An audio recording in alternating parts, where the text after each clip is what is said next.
संचालनकर्ता station शाखा के शाखा अध्यक्ष श्री कृपाकर मिश्रा जी, कार्यक्रम के संयोजनकर्ता शाखा मंत्री भाई शेराज जी, शाखा मंत्री भाई RNP सिंह जी, शाखा अध्यक्ष राजरंजन तिवारी जी, शाखा मंत्री भाई अजीत जी, राजेंद्र कुमार जी, भारत भूषण मिश्रा जी, राजेश मौर्य जी, शाखा अध्यक्ष दिनेश गुप्ता जी, अजय प्रताप सिंह जी, श्री आशुतोष भिंगरन जी,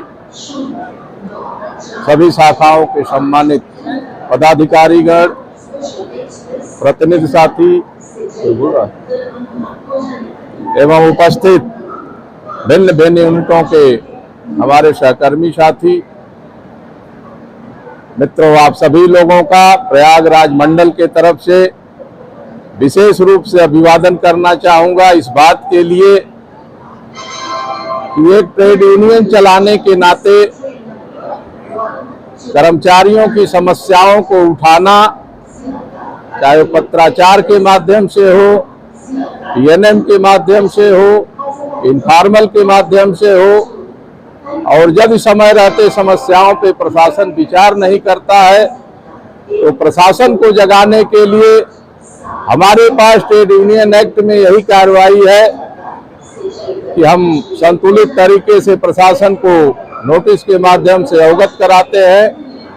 उसके उपरांत हम धरना प्रदर्शन, आम सभा, ये कार्रवाई शुरू करते हैं। मित्रों, आप सभी लोगों के जज्बे को देखते हुए ये हम मान के चल रहे हैं कि एक दिन का नहीं, एक महीने का एक कार्यक्रम है, और मुझे ऐसा विश्वास है, भरोसा है कानपुर की ब्रांचों पे, ये कार्यक्रम अनवरत आप लोगों को जोश और उत्साह से चलता रहेगा। प्रशासन के बैठे लोगों में ये मैं विशेष रूप से आग्रह के रूप में संदेश देना चाह रहा हूं आज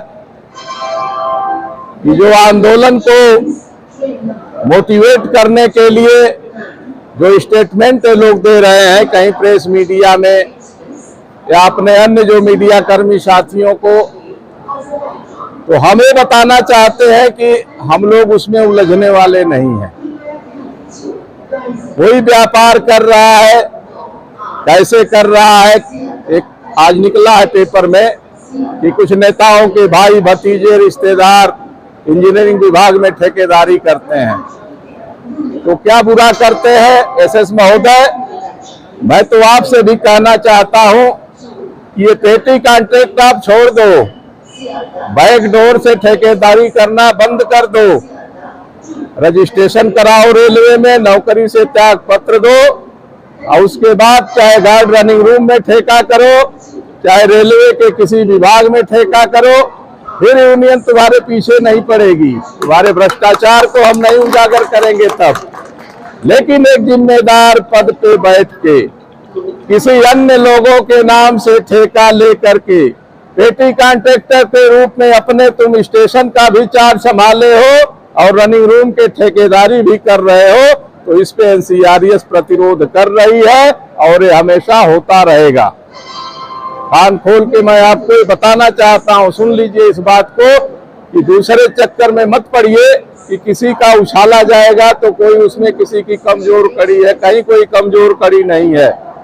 इस बात का भी मैं आपको भरोसा देता हूं कि जहां जिसने आपको बताया है किसी एजेंसी से जाके जांच करवाओ, जिसका जो काम में कमी होगी पेनाल्टी करो, ब्लैक लिस्टेड कराओ, उसके लिए मीटिंग करो, धरना करो, पत्र लिखो, CBI को दो, उसमें कोई NCRES संगठन को कहीं हस्तक्षेप नहीं करना है।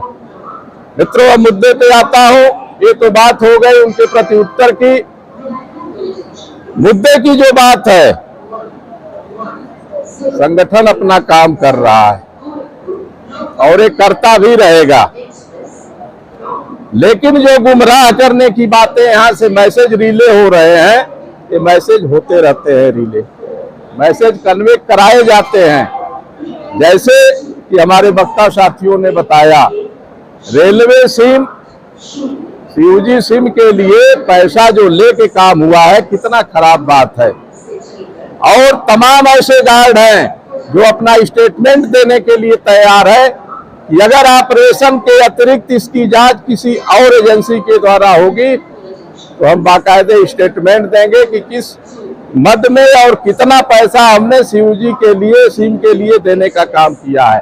तो हमारी इस मंच के माध्यम से मांग है रेल मंडल रेल प्रबंधक महोदय से इस बात को यहाँ रेलवे एसआईबी के लोग हैं पहुंचाने का काम करें कि एनसीआरए से मांग कर रहा है कि रेलवे का सीयूजी सिम किन किन कारणों को कितने कितने रुपए लेके दिया गया है, इसकी प्राइवेट एजेंसी से या अपने सेल में, डीआरएम सेल में जो अधिकारी बैठाए गए हैं उनके किसी जिम्मेदार सुपरवाइजर से जांच कराने का काम करें, स्पष्ट हो जाएगी स्थिति।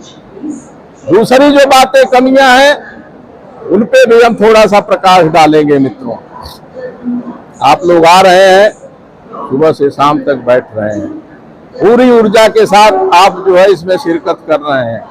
थोड़ा सा और बढ़ाने की जरूरत है। बढ़ाने की इसलिए जरूरत है कि कोई भी प्रभावशाली सुपरवाइजर हो या अधिकारी हो, सबका एक कार्यकाल होता है, 3 साल, 4 साल, 2 साल, लेकिन 4 साल से ऊपर रेलवे बोर्ड का मैनुअल किसी भी सुपरवाइजर या अधिकारी को एक कुर्सी से स्थानांतरित करने का है। 4 साल के बाद उसका स्थानांतरण हो जाता है। जस्टिफिकेशन इस बात का दिया जा रहा है एसएस के द्वारा कि चीफ कंट्रोलर का पद संवेदनशील श्रेणी में नहीं आता है। कैसे नहीं आता है भाई? संरक्षा सुरक्षा से जुड़ा हुआ पद है। हजारों गार्डों की वहां से ट्रांसफर, पोस्टिंग, ड्यूटी लगाने का काम होता है। तमाम भ्रष्टाचार के मामले, आरोप उनके ऊपर लग रहे हैं। एक दिन में तो भ्रष्टाचार नहीं हुआ होगा, ये तो धीरे धीरे धीरे धीरे स्थिति ऐसी बनती गई और बनते बनते आज ये स्थिति बन गई कि उनके विरुद्ध अगर कोई मीटिंग भी एक कर दिया तो सीनियर डीएम को बहुत नागवार लगता है। क्यों नागवार लग रहा है? स्पष्ट रूप से मित्रों आप जान लो कि चीफ कंट्रोलर के द्वारा किए गए भ्रष्टाचार की अक्षरशः जानकारी एसएस कानपुर को भी है, सीनियर डीएम प्रयागराज को भी है, इसीलिए उनको खराब लग रहा है। अगर कोई ईमानदार अधिकारी होता, अगर कोई इस पे गंभीरता से विचार करता तो इस तरह की प्रक्रिया नहीं होती। लेकिन उनको भी ये लगता है ये रेल मेरी पैतृक संपत्ति है। कोई प्राइवेट जिस तरीके से फैक्ट्रियां चलती हैं उस प्राइवेट फैक्ट्री के डायरेक्टर की तरह बैठ के सीनियर डीएम और पूरा डिवीजन का संचालन कर रहे हैं मित्रों। इसीलिए उनको इतना खराब लग रहा है, इस तरह से परेशान हो रहे हैं कि कैसे यूनियन वालों को दबाया जाए। तो एक बात हम बताना चाहेंगे कि एनसीआरएस एनएफआईआर संगठन बहुत सूझबूझ के साथ, बहुत संतुलित तरीके से क्रमशः हम आगे बढ़ने का काम कर रहे हैं।